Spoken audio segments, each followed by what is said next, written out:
Good evening. My name is Michael Dubsky. I arrived here on this campus 20 years ago this summer. Was blessed to meet my wife, Kristen, here. Graduated in 2000 with an MDiv, and in 2006 I got an STM, and this May I'll get a Doctor of Ministry. Thank you. I currently serve half-time as Executive Director of the Lutheran Home and Hospital Foundation in Maryland and half-time at Messiah Lutheran Church in Sykesville. And before we get into the formal part of the program, I had to go over to get my picture taken because they're taking pictures again to recognize graduates for each graduating class. And as I was over in the library, I was interacting with one of those staff members that has made this place special. And a person who's not recognized very often. In my 20 years here, I don't know if he has said 20 words to me in that time, but I have a great affinity for big guys with beards. And Ron Townsend, who's not here this evening, has worked on this campus for 42 years. He is one of those people that makes this place special.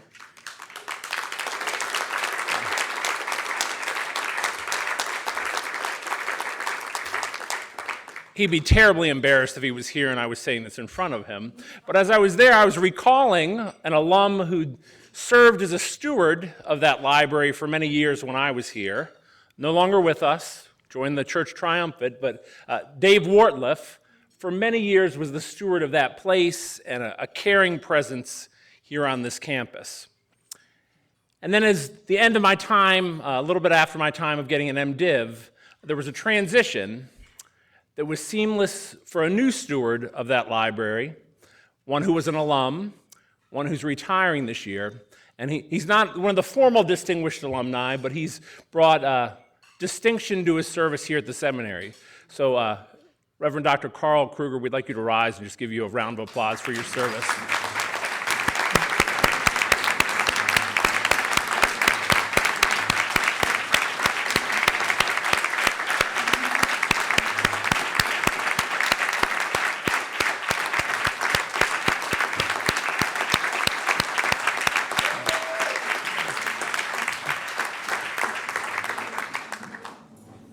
Carl, you can let Ron know my kind words about him this evening. So I've served for 6 years on the Alumni Board. We take seriously the task of working through this distinguished alumni process. Each year we receive more nominations than we're able to recognize. Part of the process is that we look for people who've offered distinguished service after graduating from here with a degree of some sort. Service in the church in the world, service in church in community sometimes is part of that, service in the greater church, and service in the parish or in pastoral ministry broadly defined. So the challenge is that most of our nominees don't fit neatly into only one of those categories, but have had careers in service in the church that places them a little bit in each of those categories. So we have three alumni who we are recognizing this evening with Distinguished Alumni Awards.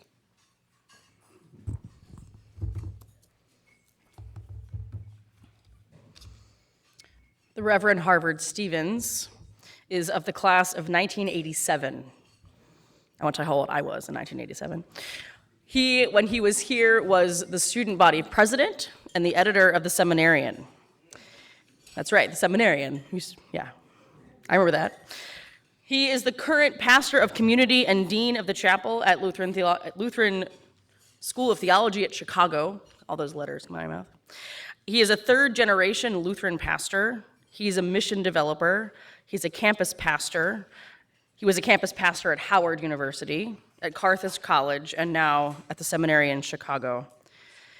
In his ministry, he has had particular focus on especially ministry with African American youth and young men.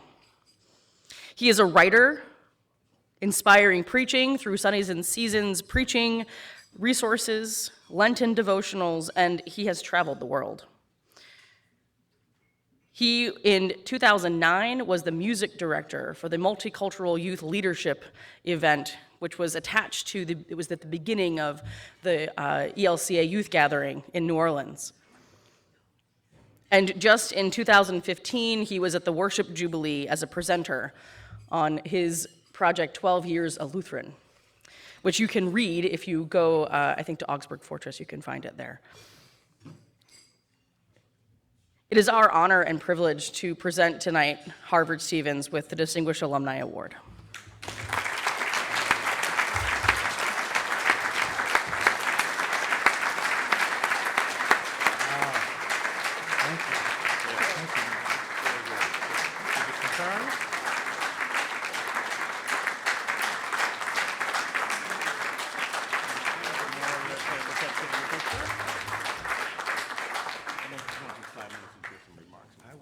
Thank you.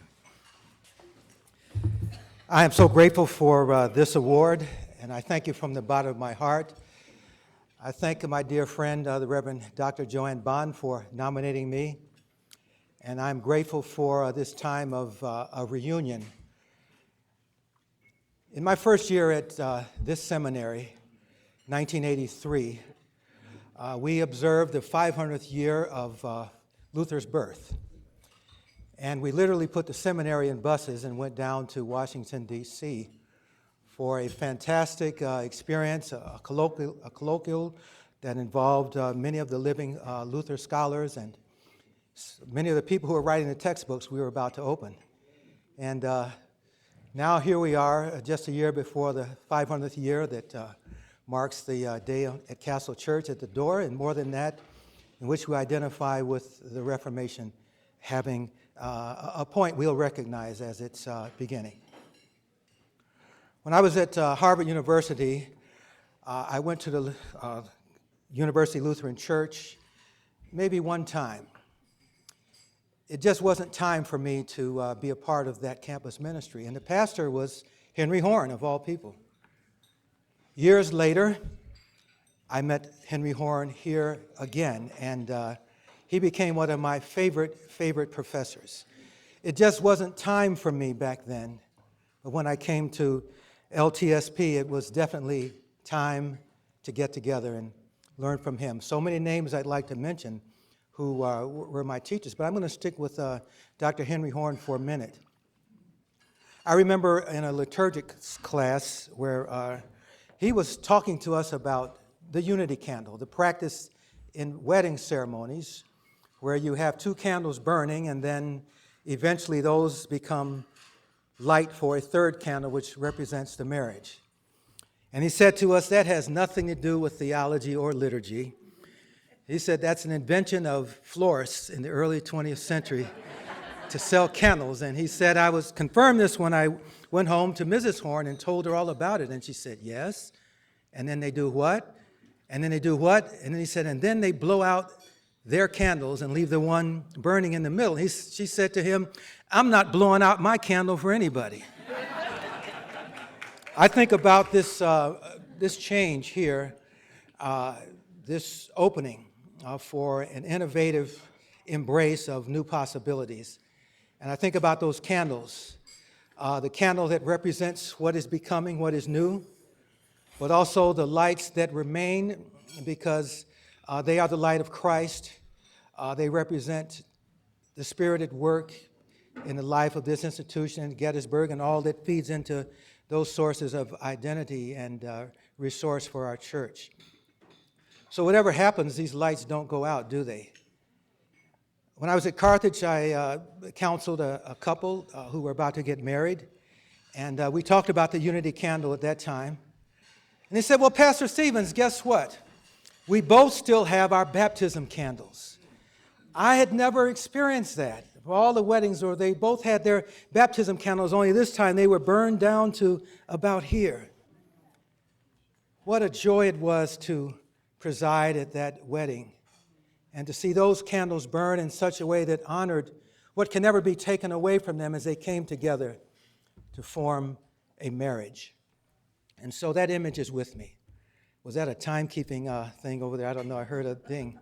I want to close with this. I watch sports a lot, and I don't elevate men's over women's. Although men tend to be paid more, it's not fair. It's kind of something we're working on.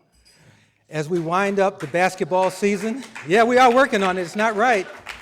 As we wind up the professional basketball season and go into the playoffs, waiting in the wings is the Professional Women's League, the Women National Basketball Association.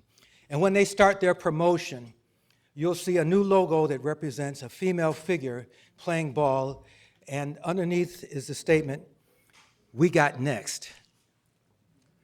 It comes from the playgrounds. You all are playing on the court. It's going to be our turn in a minute. I'd like to think that we got next. Whatever's coming for theological education, we're all called to be a part of that, to be in the game, to contribute as we can. It's time to turn that page and see what the Lord has in store for us. Thank you for this award and for the privilege of being among you as a friend, as a member of this community, and as one who bears the light of baptism with all of you. Thank you so much.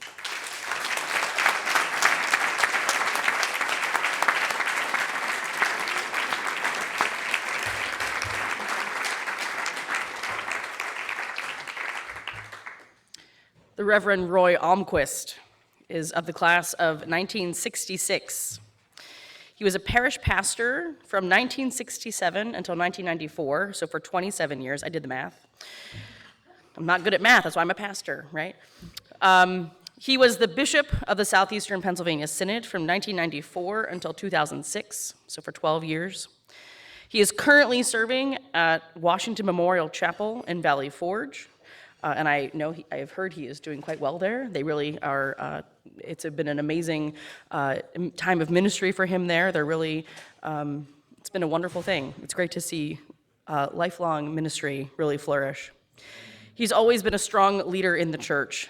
His entire ministry has been devoted to making sure to foster new leaders and to ensure the church is still going strong. He is a former member of the Lutheran Theological Seminary at Philadelphia Board of Trustees, and tonight we are honored to give him the Distinguished Alumni Award.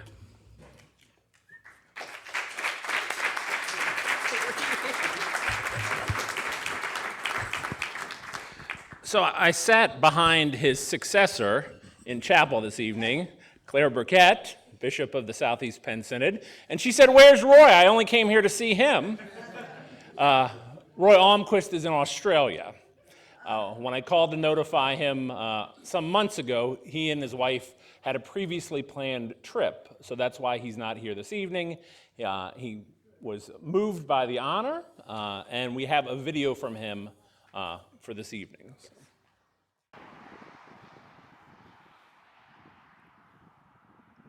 Welcome to Washington Memorial Chapel here in the middle of Valley Forge National Historical Park.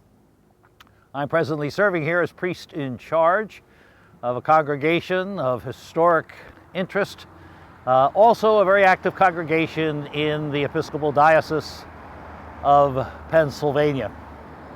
I'd like to express my appreciation to the Alumni Association for this great honor of recognizing me and my life in ministry as a graduate of the Lutheran Theological Seminary. I'm very, very appreciative of this award, and I am very, very chagrined that I'm not able to be with the group at the convocation this year to receive the award in person. I'm taking advantage of an opportunity my wife has. She's working in Melbourne, Australia, and she has taken the little man along with her. I realize I'm at a point in life where my chain on my bucket is getting shorter, and if I'm ever to see Australia, I decided this was the moment. But I sincerely regret not being with you, because the seminary has meant so much to me throughout my career. We are always shocked by how fast time goes, and this year is the 50th anniversary of my graduation. I can still remember coming to the seminary, being blessed by people like John Ruhlman and Bill Lazarus, Martin Heineken, Ted Tapper, John Doberstein, all the wonderful people who were here in the 60s. And the years have changed, but there's still wonderful people at the seminary. The arc of my ministry has taken me to northern New Jersey, where I served 2 churches in Saddle River and in New Milford. Back to the Delaware Valley, where I have served at Calvary Lutheran Church in Westchester. And then in a big surprise, being elected Bishop of the Southeastern Pennsylvania Synod, a ministry I was honored to hold for 12 years. Upon retirement, I discovered I, like a lot of people, don't know how to do retirement. So I returned to parish ministry. We don't know what to do with bishops in the Lutheran Church, so we keep them out of trouble by having them do some good in congregations. I've served most of the past 10 years in Episcopal congregations, taking advantage of the ecumenical partner agreement that I helped to shape during the time that I was bishop, the Call to Common Mission, which provides us an opportunity to share clergy within the Lutheran Church, the Episcopal Church, and of course with our other partners in the Reformed tradition, the Methodist Church, the Moravian Church, and so on. So it's been a very joyful experience for me serving in the Episcopal Church, and for the last 7 years here at Washington Memorial Chapel. But through the whole thing, the seminary has been a web that has kept me connected with the church. I've returned to the campus on so many occasions, always with pride, always with joy being an alumni of this institution. During the time I was bishop, I had the opportunity to visit all the seminaries of the Evangelical Lutheran Church in America. Never saw one that I wished was my alma mater. So again, I express my thanks for this wonderful award, and I wish the seminary well as it continues, as it has in the past, to prepare women and men to serve the church through ordained and commissioned ministries. God bless you all.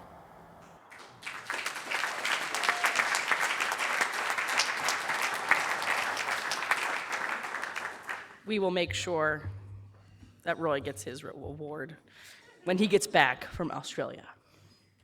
Lucky him. Our final recipient tonight is the Reverend Paul Bosch. He is of the class of 1956. He has served parishes in Pennsylvania, New York, Massachusetts, Leeds in the United Kingdom, and in Waterloo, Ontario, Canada, most recently. He has been a pastor and a campus minister. He was dean of the chapel at Waterloo Lutheran Seminary. He is a 5th-generation Lutheran clergy, and it didn't stop with him. There are many more pastors in Paul's family.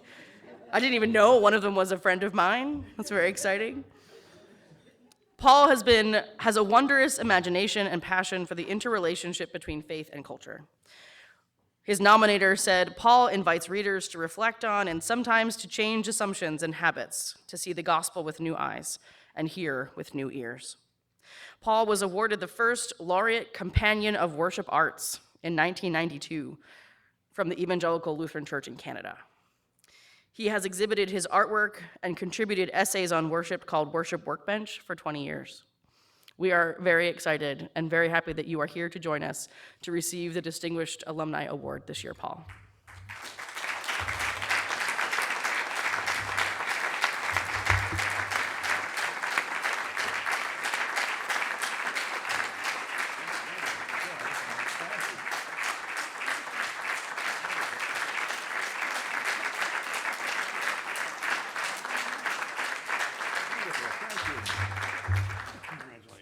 Thanks so much.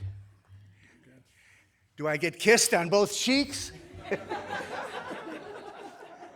I was all prepared to come here and stand up and beat my breast 3 times and say, Lord, I am not worthy.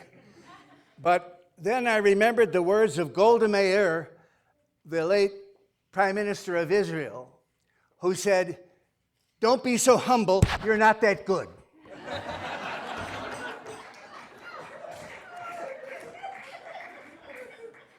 Anyhow, I want to accept this award on behalf of 2 mentors that made a lot of difference in my life. The first is my own father, Herbert Bosch, who was a graduate of Mount Airy in 1921. Do they still call this place Mount Airy? You'll allow me to call it that. Anyhow, he was a wonderful guy, great sense of humor, a scholar. He knew Greek and Latin as well as English and German. Third generation German Lutheran pietist pastor. In many ways, a prophet before his time, and a prophet not acknowledged in his own country. So he would be my first mentor that I'd like to honor. The second would be one of my teachers here back more than 60 years ago. That's before any of you here were born. Anyhow, his name was George Rides Seltzer. And he was a gentleman, he was a man of learning, always dressed in black, always had a clerical collar on, a lifelong bachelor, kind of a loner, and seriously underappreciated by most of the students. And sad to say, by many of his fellow faculty. And in those days, they were all fellows. Anyhow, he used to like to say to his students something like this. This is my own paraphrase, but I've heard it from him several times. There's a distinctly Lutheran sectarianism. That's the way he'd put it. Not quite a heresy, but more than an idiosyncrasy. A distinctly Lutheran sectarianism that wants to build a boathouse by beginning with justification by grace through faith. Now, you can't do it. If you want to build a boathouse, you have to know something about building, and you have to know something about boathouses. So, Lutherans, of all the denominations, Lutherans are at risk of ignoring the first article of the Creed. They're at risk of becoming, you might say, Unitarians of the second person of the Trinity. Now, in the 6 years before I retired, I taught at Waterloo Lutheran Seminary in Ontario, and I taught the very courses that George Seltzer tried to teach me: church worship, church architecture, church music and hymns, church drama. And I had a teacher on the faculty, a friend of mine, good friend, and he used to like to pull my chain every now and then, used to get me try to get under my skin by saying, "Paul, what you teach is nothing but adiaphora." You know what adiaphora is? You know, it's nothing of eternal significance or eternal consequence. The arts, that's all you teach, and they're no good. Well, I surprised him, I think, by agreeing with him. They are adiaphora. The arts are not matters of eternal consequence. However, you can never say they are merely matters of indifferent eternal consequence, because they're languages. Each of the arts is a language. It's a word. It speaks to you. And if you're not using these words, these hymns, this architectural arrangement, these postures and gestures, you're certainly using others. You cannot not use the arts in Christian worship and in Christian life. The arts are media of meaning. And I would even say this: woe to the leader of a faith community who does not at least try to understand what the arts are trying to say where she serves. And this: there would be no second article of the Creed or third article of the Creed without that first article of the Creed. Finitus est capax infiniti. That means the finite is capable of containing and showing forth the infinite. Enough said.